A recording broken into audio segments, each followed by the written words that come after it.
गोपालपुर नाम के शहर में इमरती देवी नाम की एक औरत रहती थी। उसके पास एक गाय थी। उसका नाम था कपिला। कपिला ढेर सारा दूध देती थी। इमरती देवी के 3 बेटे थे। एक दिन इमरती देवी ने तीनों बेटों को अपने पास बुलाया और कहा, आ गए तुम लोग, आओ आओ बैठो। आपने हमें बुलाया माँ? हाँ बेटा, तुम लोग तो जानते हो मैं कपिला को बहुत प्यार करती हूँ।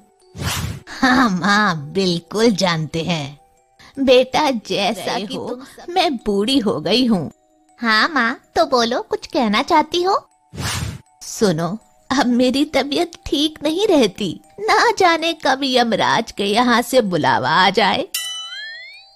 ऐसा मत कहो माँ, आपकी कोई इच्छा हो तो बताओ। वो देखो, कपिला एक अच्छी और दुधारू गाय है। अभी तक हमारे घर का खर्चा इसी के दूध को बेचकर चलता था। मैं चाहती हूँ कि मेरे जाने के बाद भी इसे कोई तकलीफ ना हो। ये ऐसे आदमी के पास रहे जो इसका ख्याल अच्छे से रख सके। हाँ माँ, ठीक है, आप ये गाय हम में से किसी एक को दे दो, वही इसकी देखभाल करेगा। नहीं, एक को क्यों, इस पर सबका बराबर अधिकार है। हाँ, इसे किसी अच्छे किसान को बेचकर मिले हुए पैसे हम सब में बराबर बांट दो। नहीं, मैं इसे नहीं बेचूंगी। फिर क्या करोगी माँ?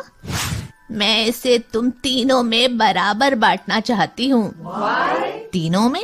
ये कैसे हो सकता है? हाँ माँ, तीनों में वो कैसे? तीनों माँ की ओर देख रहे थे।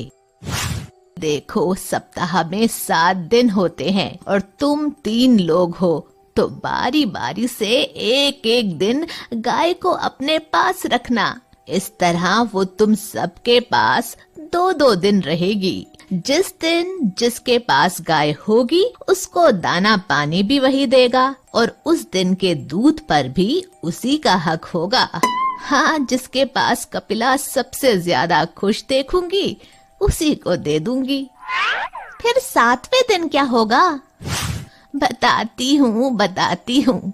7वें दिन कपिला को मंदिर के पुजारी जी के घर में भिजवा दिया करो, जिससे वहाँ के दूध की खीर बनाकर ठाकुर जी को भोग लगाया जा सके। फिर उस दिन दाना कौन देगा?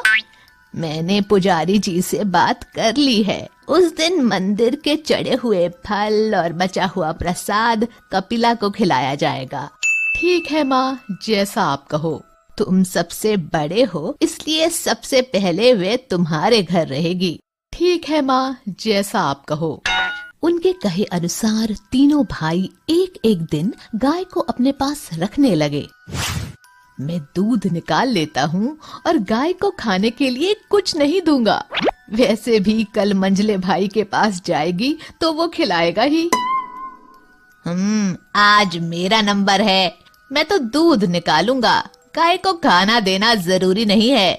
कल बड़े भैया ने तो खिलाया ही होगा और कल छोटा भाई भी खिलाएगा। तो मैं ना खिलाऊं तो किसी को कानो कान खबर भी ना होगी।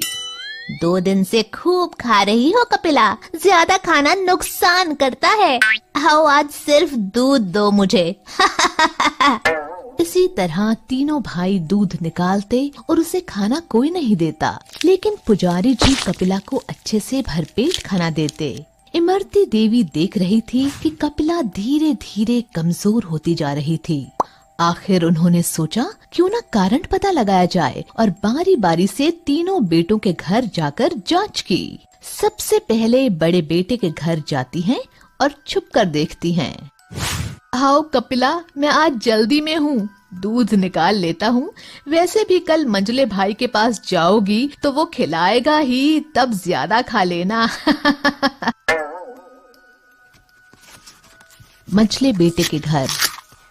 खाना देना ज्यादा जरूरी नहीं है, पर पैसों की बड़ी जरूरत है। आज दूध बेचकर कमाऊंगा। कल बड़े भैया ने तो खिलाया ही होगा और कल छोटा भाई भी खिलाएगा। तो मैं ना खिलाऊं तो किसी को कानो कान खबर भी ना होगी, हमेशा की तरह। छोटे भाई के घर देखती है। 2 दिन से खूब खा रही हो कपिला, ज्यादा खाना नुकसान करता है। आओ आज सिर्फ दूध दो मुझे। तीनों जगह इमरती देवी को यही देखने को मिला। कपिला की ये हालत देखकर इमरती देवी बहुत दुखी हुई और उन्होंने सोचा मंदिर जाकर भी देख लिया जाए। वहां जाकर देखा तो वहां उसे भरपेट भोजन मिला और थोड़ा दूध कपिला के बछड़े के लिए भी छोड़ा था। तब इमरती देवी ने कपिला को पूरी तरह से मंदिर को दान कर दिया। माँ, ये मैं क्या सुन रहा हूँ? तुमने कपिला को मंदिर में दान कर दिया? हाँ माँ, हमें बताना भी जरूरी नहीं समझा? कम से कम एक बार पूछना तो था। मुझे किसी से नहीं पूछना। मैंने तुम तीनों को देखा है दूध निकाल कर रखते हुए। किसी को भी कपिला के खाने की फिक्र नहीं थी। वो अगर अब तक जिंदा थी तो मंदिर के खाने की दम पर, इसलिए अब उस पर पुजारी जी का ही हक है।